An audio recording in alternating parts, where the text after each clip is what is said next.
और अब खबर तफसील से। मध्य प्रदेश में कोरोना रिकवरी की शरह 99% से ऊपर पहुंचते ही रियासत के कॉलेजेस को अनलॉक करने का फैसला किया है। हुकूमत ने अगस्त के महीने में कॉलेजेस में दाखिले के मरहले को मुकम्मल करने के साथ सितंबर के महीने से तदरीसी सिलसिला शुरू करने का फैसला किया है। इसी के साथ ही हुकूमत ने अभी 50% तलबा के साथ तालीमी सिलसिले को शुरू करने का फैसला किया है। वज़ीर आला शिवराज सिंह के सामने वुज़रा ग्रुप के प्रेजेंटेशन को देखने के बाद कॉलेजेस को खोलने की समत हरी झंडी दिखाई गई है। परीक्षा के उपरांत अगस्त में एडमिशन की प्रोसेस चालू करते हुए अगस्त के सारे एडमिशन के प्रोसेस करने के बाद सितंबर से शैक्षणिक सत्र विधिवत रूप से चालू कर दिया जाएगा। लेकिन इसमें कोरोना के गाइडलाइन का पालन जरूर करेंगे। जैसे हमारी 50% की छात्र संख्या के आधार पर हम उनको कॉलेज में बैठने के लिए ऑफलाइन पढ़ाई चालू करवाएंगे। साथ ही साथ वैक्सीनेशन के दोनों डोज लगने के लिए उनका अपना सर्टिफिकेट जो मोबाइल में होता है वो लेकर आने की बाध्यता होगी। 2 डोज के बाद ही हम उनको आने के लिए अनुमति। मध्य प्रदेश के वजीर बराए स्कूली तालीम के सामने प्राइवेट स्कूलों के जरिए मनमाने ढंग से फीस वसूल करने की शिकायत पर तलबा के वालिदैन की वजीर स्कूली तालीम ने सख्त सरजनिश की। वजीर बराए स्कूली तालीम इंदर सिंह परमार ने प्राइवेट स्कूलों के जरिए कोरोना कहर में मनमाने ढंग से फीस लिए जाने की शिकायत सुनना तो दूर, तलबा के वालिदैन को न सिर्फ जमकर फटकार लगाई बल्कि स्टाफ के जरिए बदतमीजी का भी मुजाहरा किया गया। पेरेंट्स एसोसिएशन का कहना है कि हाईकोर्ट ने प्राइवेट स्कूलों को 10% फीस में इजाफा करने की हिदायत दी है, लेकिन स्कूलों के जरिए 30 से 50% तक फीस में इजाफा किया जा रहा है।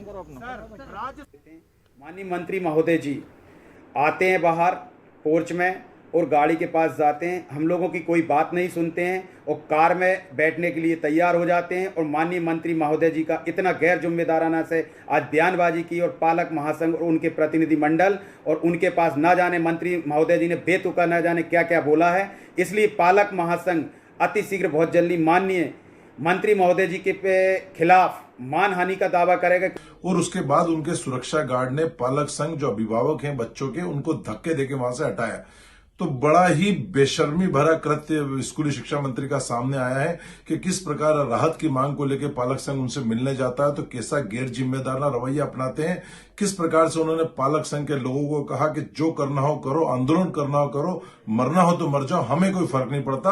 और किस प्रकार से अपने सुरक्षा गार्ड से उन्हें धक्के दिलवाए। निश्चित तौर पर यह पूरी प्रदेश की राजनीति को कलंकित करने। ट्विटर पर हिंदुस्तान का गलत नक्शा पेश करने के मामले को लेकर मध्य प्रदेश साइबर सेल में एफआईआर दर्ज की गई है। मध्य प्रदेश के वजीर दाखिला डॉक्टर नरोत्तम मिश्रा की हिदायत पर साइबर सेल में ट्विटर इंडिया के एमडी मनीष महेश्वरी के खिलाफ दफा 505(2) के तहत एफआईआर दर्ज की गई है। मध्य प्रदेश के वजीर दाखिला डॉक्टर नरोत्तम मिश्रा ने इस मामले में अपने सख्त रद्द-ए-अमल का इजहार किया। और उसको सामाजिक क्षेत्रों में भी तीखी प्रतिक्रिया थी, मुझसे भी कई लोग मिले। आज सामाजिक क्षेत्रों के लोगों ने, राजनीतिक क्षेत्रों के लोगों ने साइबर क्राइम में जाकर के रिपोर्ट डाली थी, जिसको अधिकारियों ने संज्ञान में लेकर विवेचना कर धारा 505(2) का अपराध सीओ जो है मनीष माहेश्वरी जी के। मुंबई और महाराष्ट्र में मुस्लिम तबका गाइडलाइन के साथ ईद कुर्बा मनाने के लिए सहूलियात का मुतालबा कर रहा है। इस ताल्लुक से मुख्तलिफ वफ्द की वुज़रा से मुलाकात जारी है। मुंबई में आज एनसीपी लीडर सलीम सारंग की क़यादत में एक वफ्द ने महाराष्ट्र के नायब वज़ीर आला अजीत दादा पाटिल से मुलाकात की। अजीत पाटिल ने इस मामले को कल रियासती काबीना में उठाने का वादा किया है। मुस्लिम तबके की मांग है कि कोरोना में गाइडलाइन और पाबंदियों के साथ मुसलमानों को फरीज़ा कुर्बानी की अदायगी में सहूलियात फराहम की जाएं।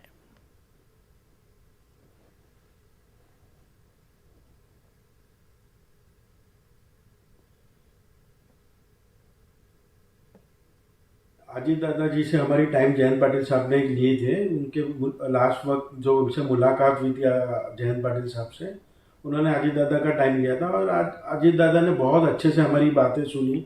सब कुछ सुनने के बाद उन्होंने बोला कि थर्ड वेव भी आ रहा है, अभी थर्ड वेव को भी ध्यान में रखना होगा और हमारे को बकरी ईद भी सेलिब्रेट करना है। तो वो इस बात को लेकर उन्होंने बोला है कि कल कैबिनेट में आप प्रपोजल रखेंगे आप लोगों का और कैबिनेट में जो डिस्कशन होता है उसमें जो गाइडलाइंस बनती है वो जल्द से जल्द मुस्लिम लोगों के सामने, मुस्लिम समाज के सामने वो रखने वाले हैं। उम्मीद क्या लग रही है आपको?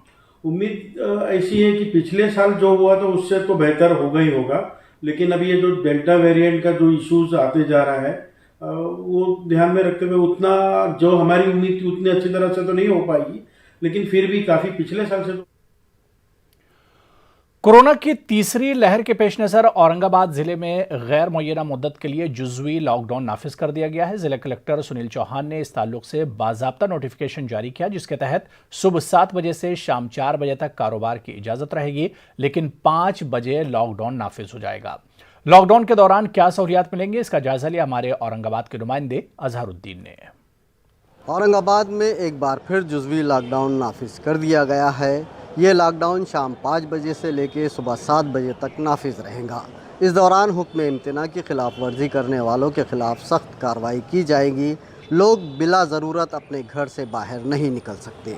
शॉपिंग मॉल, सिनेमा हॉल और कल्चरल हॉल पर पाबंदी आयद की गई है। इसी तरह से शनिचर और इतवार को मुकम्मल लॉकडाउन रहेगा। ये सब कुछ डेल्टा प्लस के मरीज़ सामने आने के बाद किया जा रहा है। इसे तीसरी लहर के नुक्ताए आगाज़ के तौर पर भी देखा जा रहा है। हुकूमत एहतियाती तौर पर सख्त इक़दाम कर रही है। अब इन इक़दाम का क्या नतीजा निकलता है ये देखना होगा। Azharuddin, news 18 Urdu, Aurangabad. All India Muslim OBC organisation ने नासिक जिले के लिए तनवीर खान को बतौर सदर नामजद किया है। मुंबई में all India Muslim OBC organisation के सदर शब्बीर अंसारी ने तनवीर खान को नासिक जिले की जिम्मेदारी सौंपी है। महाराष्ट्र नासिक जिले में मुस्लिम ओबीसी के मसाइल को लेकर लड़ाई लड़ने और ओबीसी समाज को इंसाफ दिलाने के लिए तनवीर खान की नामजदगी को अहम कदम माना जा रहा है। हिंदुस्तान में मुसलमानों की क़यादत इस उन्वार पर 2 रोज़ा ऑनलाइन कॉन्फ्रेंस मुनक्किद हुई। बेंगलुरु के फाल्कान तालीमी इदारे और नई दिल्ली के इंस्टीट्यूट ऑफ ऑब्जेक्टिव स्टडीज़ के तहत हुई इस कॉन्फ्रेंस में मुख्तलिफ शोबों के माहिरीन और कायदीन ने हिस्सा लिया। कॉन्फ्रेंस के मुंतज़िम अब्दुस्सुबहान ने कहा कि सिर्फ मजहबी और सियासी मैदान में नहीं, हर शोबे में मुस्लिम क़यादत को उभारने की ज़रूरत है। हर तरफ से इस एक कलेक्टिव एफर्ट्स करना पड़ेगा, क्योंकि हमने अपने नस्ब को खो दिया है और हमने अपने नस्ब को भूल गया है कि हमारी ज़िम्मेदारी क्या है कि हम यहाँ पे लीडर बना के भेजे जाएँ। कुंतुम खैरा उम्मतिन उखरजत लिन्नास, हम सबके लिए, और हमारी ज़िम्मेदारी बता दी गई थी कुरान में कि हम एज ए लीडर यहाँ पे इस दुनिया में आए हैं। लेकिन हमको आज वो भरोसा नहीं है अपने ऊपर। वो भरोसा इसलिए नहीं है क्योंकि हम चारों तरफ से सिर्फ एक नेगेटिव नरेटिव का शिकार है, एक प्रोपेगेंडा का शिकार है, जो हमको ये निगेट कर, ये बार बार बताता है कि हम कुछ कर नहीं सकते, और हम अब तक जितना किए हैं उस तमाम चीज़ों को निगेट भी कर। बेंगलुरु में एआईसीसी के तर्जुमान डॉक्टर नासिर हुसैन ने कोरोना की दूसरी लहर में हुए जानी नुकसान के लिए मोदी हुकूमत को जिम्मेदार करार दिया। उन्होंने कहा कि हुकूमत ने कोरोना वैक्सीन को बरामद क्यों नहीं किया, वैक्सीनेशन में क्यों ताखीर हुई। गवर्नमेंट नॉन फंक्शनल है, गवर्नमेंट बिल्कुल कोलैप्स कर गई है, गवर्नमेंट का कोई विजन है नहीं, कोई तैयारी नहीं थी। अगर थोड़ी भी तैयारी होती थी, थोड़ा भी सेंस होता, कम से कम ऑक्सीजन मंगा के रखते। रेमडेसिविर इंजेक्शन नहीं था, टॉक्सिलिनजोल इंजेक्शन नहीं था, बेड्स नहीं थे, ऑक्सीजनेटेड बेड्स तो बिल्कुल नहीं थे। हर चीज़ में अपने जो क्रोनिक कैपिटलिस्ट फ्रेंड्स को मदद करने की इनको जो आदत पड़ गई है ना, हर चीज़ में पैसे कमाने की, यही एक रीज़न है जो ये इंटरनेशनल ये वैक्सीन को जो इंपोर्ट नहीं किए, और इंटरनेशनल कंपनीज जो हैं फाइजर और मोडेना या स्पुतनिक, उनको जो है हिंदुस्तान में आने से या नहीं तो हिंदुस्तान को एक्सपोर्ट करने से मना किया है। हिंदुस्तान की कंपनियां उनके पास भी है, फॉरेन कंपनीज का भी जो है हिंदुस्तान में बिकता है। उसी तरह हिंदुस्तान की कंपनियों का वैक्सीन भी इस्तेमाल कर सकते थे हम, फॉरेन कंपनीज का वैक्सीन भी इस्तेमाल कर सकते थे। अगर वो उन्होंने छूट दी होती इंपोर्ट करने के, आज हिंदुस्तान 60-70% वैक्सीनेटेड हो।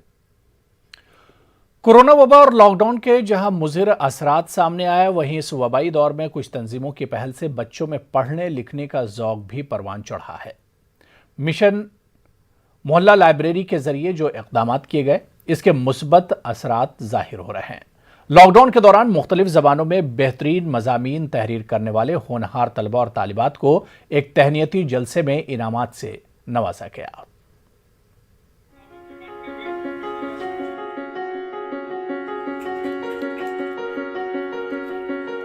कोरोना वबा और लॉकडाउन ने एक तरह से बच्चों से उनका बचपन छीन लिया था, लेकिन कुछ तंजीमों की पहल और खुद तालिबात की जद्दोजहद का नतीजा ये निकला कि औरंगाबाद शहर के तलबा व तालिबात में पढ़ने लिखने और ख़ुद को मसरूफ़ रखने का अमल जारी रहा। ऐसे ही मजमून नवेसी के मुकाबले में ऐसे होनहार बच्चे सामने आए जिनकी तहरीर को देखकर जज हजरात भी हैरान रह गए। मेरी पसंदीदा किताब पर मजमून तहरीर करने वाली तालिबा तूबा फातिमा को इनाम अव्वल का हकदार करार दिया गया। तूबा फातिमा ने अंग्रेजी में तहरीर अपने मजमून पर कुछ इस तरह से रोशनी डाली। ऐसी बुक है जिसे आप कभी पास करना ही नहीं चाहोगे, या you can take it from me, read it and then return it. So the story is all about a boy, Andalusian shepherd, जिसको एक ख्वाब आता about the treasure at the Egyptian pyramids, और वो उस treasure को पाने के लिए he travels to the exotic markets of Africa and finally reaches the Egyptian pyramids.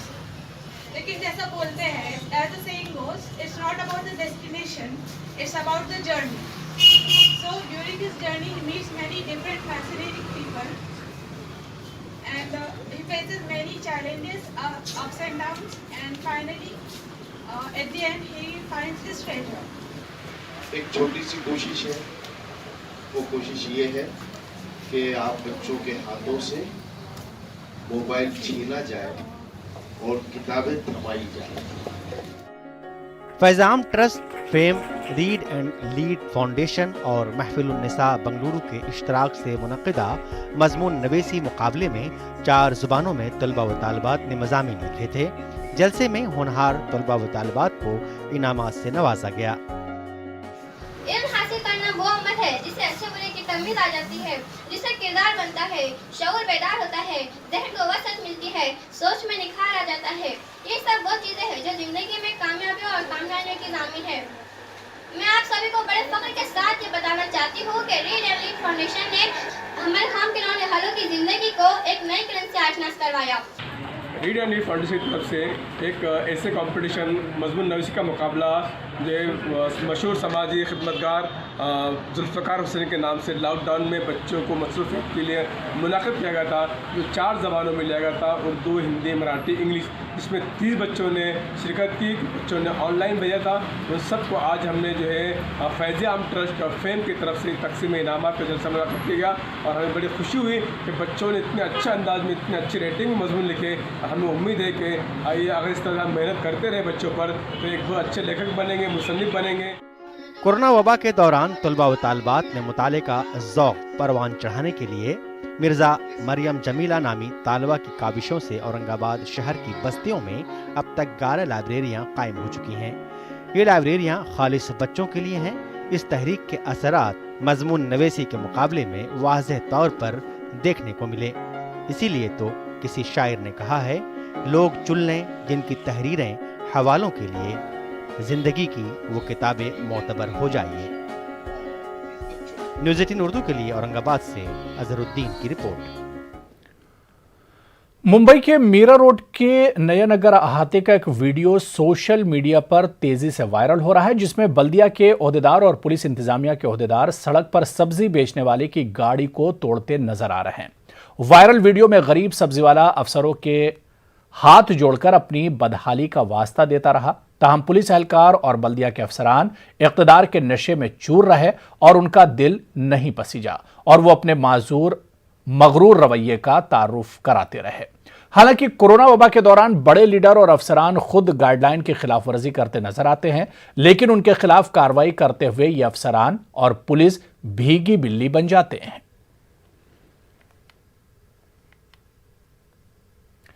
मुस्लिम माशरे को मंशियात से पाक बनाने की कोशिशें अब मजहबी कायदीन के जरिए की जाएंगी। मुस्लिम माशरे के रहनुमाओं ने अब इस सिलसिले में एक बड़ा कदम उठाया है। देखिए मुंबई से यह खास रिपोर्ट।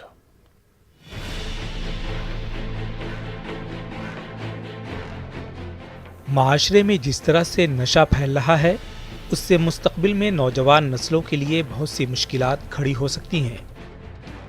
इस्लाम में नशा हराम है। ऐसे में मुस्लिम मुआशरे के कायदीन बेदारी पैदा करने के लिए आगे आ रहे हैं। इसके लिए मसाजिद में बयानात के जरिए नौजवानों को आगाह किया जाएगा।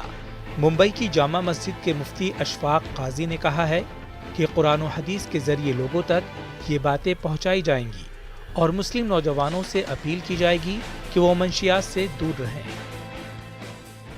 कि जिसकी कसीर मिक़दार नशा आवर हो उसकी कलील मिक़दार भी हराम है। इसी तरह दूसरी जगह इमाम मुस्लिम रहमतुल्लाह अलैह ने फरमाया कि कुल्लु खम्रिन मुस्किरुन, के हर किस्म की शराब नशा लाने वाली है, व कुल्लु मुस्किरिन हरामुन, और हर नशावर चीज़ हराम है।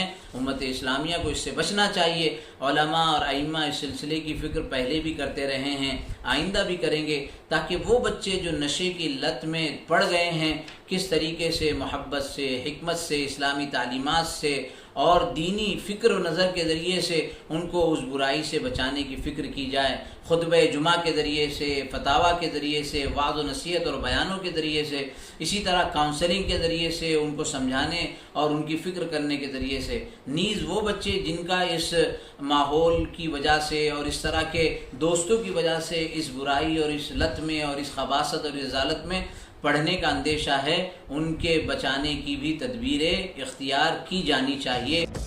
मुंबई के नारकोटिक्स कंट्रोल ब्यूरो और एंटी नारकोटिक्स सेल ने रवा साल अब तक 100 से जायद ऐसे नौजवानों को गिरफ्तार किया है जो मंशियात के जराइम में मुलव्विस थे। अभी जो पिछले 10 महीने में एनसीबी मुंबई, जिसके अभी मैं जोनल डायरेक्टर हूँ महाराष्ट्र और गोवा का, तो इस 10 महीने में जो स्टैटिस्टिक्स हमने देखा है काफ़ी चौंकाने वाला स्टैटिस्टिक्स है। लगभग 220 अरेस्ट हुए हैं इस दौरान। उसके अलावा तकरीबन 90 केसेस हुए हैं। जो एज ग्रुप, जो बच्चों को जिनको पकड़ा है हमने, वो 18 से लेके 35 साल, तो वो काफ़ी अलार्मिंग है, 60% से ज़्यादा है। नारकोटिक्स कंट्रोल ब्यूरो और एंटी नारकोटिक्स सेल के एदादो शुमार से पता चलता है कि मुंबई में अब तक पकड़े जाने वाले तमाम मंशियात के मुलजिमों में से 40% नागपाड़ा, डोंगरी, भिंडी बाजार, ग्रांट रोड, मदनपुरा जैसे इलाकों से हैं, जिनमें से 80% नशा करने वाले नौजवान हैं। जो केसेस बुक हुए हैं साउथ मुंबई, जो हमारा इलाका है यहाँ पर, उसके अलावा अंधेरी, बैंड्रा, ये इलाके में भी सेकंड नंबर अलार्मिंग है। साउथ मुंबई के अलावा मीरा रोड, नाला सुपारा, भयंकर, ये भी थोड़े टारगेटेड है जहाँ पर केसेस की मात्रा ज़्यादा है। कुर्ला, ईस्टर्न मुंबई में भी है। अभी इसमें जो परसेंटेज भी देखेंगे अरेस्ट के अभी इसमें सब है, हमारे मुस्लिम भाई है, हिंदू भाई है, क्रिश्चियंस भाई भी है हमारे। पॉइंट ये नहीं है कि कौन से कम्युनिटी ज़्यादा करती, पॉइंट ये नहीं है, it is a universal problem, सबको हमको मालूम है। मंशियात का कारोबार मेट्रो सिटीज में बहुत तेजी से फैल रहा है। नौजवान नस्लों को मंशियात से दूर रखना बहुत ज़रूरी है। ऐसे में खुद एनसीबी चाहता है कि नौजवानों को मजहबी रहनुमाओं के जरिए मंशियात से दूर रखा जाए। न्यूज़ 18 उर्दू के लिए मुंबई से अमित राय की रिपोर्ट। मुमरा में अपोजिशन लीडर अशरफ शानू पठान की काविशों से तकरीबन 48 घंटा जमीन पर खूबसूरत गार्डन, खेल का मैदान थाने म्यूनिसिपल के ताउन से तामीर किया गया। इस नौतामीर गार्डन का काबीनी वजीर जितेंद्र ओहाड़ के हाथों इफ्तिताह अमल में आया। इस गार्डन का नाम हाल में इंतकाल कर गए मुमरा की मायनाज दीनी शख्सियत और मारूफ आलिम दीन मौलाना मोहम्मद सुहैब खान के नाम से मंसूब किया गया है। इतिहास ये कहता है कि मुमरा में भूखंड खाने की आदत लोगों को लगती थी।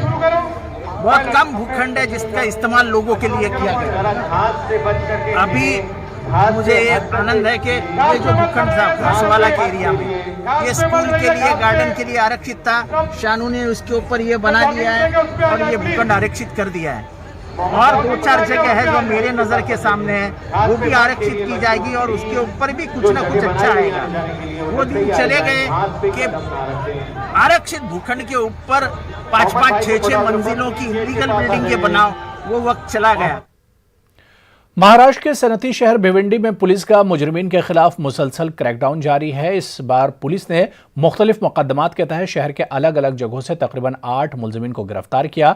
इनमें से किसी के पास से चोरी की मोटरसाइकिलें मिली, तो किसी के पास देसी रिवॉल्वर और एक कारतूस, तो किसी के पास से चाकू छुरे, जबकि 2 मुलजिमीन के पास से गांजा और मंशियात की गोलियां दस्तयाब हुई। शांति नगर पुलिस थाने के अंतर्गत जो हमारे पीएसआई है, इनको गुप्त इंफॉर्मेशन मिली कि में से टोटल हमने दरोड़ा डकैती की तैयारी, चोरी की तैयारी, जबरी चोरी, घरफोड़ी, मोटरसाइकिल चोरी, ऐसे टोटल 8 आरोपी उसमें से हमने ताबे में लिया है टोटल, और 12,91,080 रुपये का मुद्देमाल हमने जब्त किया है। ये कामगिरी जो है हमारे सीनियर पीआई शीतल राउत, नहीं ये जो लोग है पेशेवर है, इनके ऊपर रिकॉर्ड में के ऊपर के गुनहगार है, इनके ऊपर पहले से इनका पेशा ही है, इनका काम ही है, वैसे इसमें ये लोग ऐसे करते ही है। पुलिस को जैसे इन्फॉर्मेशन मिलती है हम जलजला, सैलाब या हादसाती तौर पर आग लगने जैसे हंगामी सूरत हाल में राहत रसानी के काम कैसे मौसर तरीके से किए जाते हैं, इस बारे में पुलिस महकमे के जवानों को ट्रेनिंग दी जाती है। इसकी एक मिसाल आज नांदेड़ में देखने को मिली। जिला पुलिस हेडक्वार्टर में डिजास्टर मैनेजमेंट महकमे के तहत मुंतखब पुलिस एहलकारों को 10 दिन की ट्रेनिंग दी गई। ट्रेनिंग में शरीक जवानों की अमली मशक के लिए आज एक खुसूसी प्रोग्राम तरतीब दिया गया। ट्रेनिंग में सभी जवानों की जिला एसपी प्रमोद शिवाले ने हौसला अफजाई की और इस ट्रेनिंग को मुस्तकबिल में किसी भी तरह की हंगामी सूरत हाल में कारआमद साबित होने की उम्मीद जाहिर की।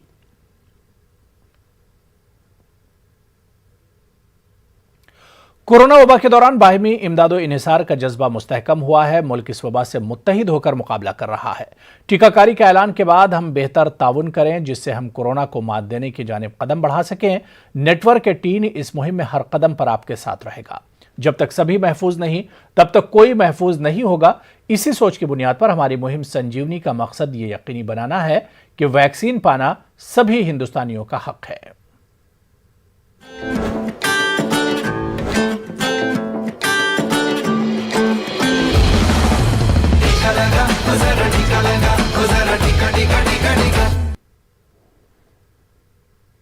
नेटवर्क 18 फेडरल बैंक संजीवनी गाड़ियां पूरे मुल्क में कोरोना वायरस से मुतासरा जिला में गश्त कर रही हैं। वैक्सीन की अहमियत के हवाले से बेदारी लाने की हमारी कोशिशों को आपकी तायद की अशद जरूरत है।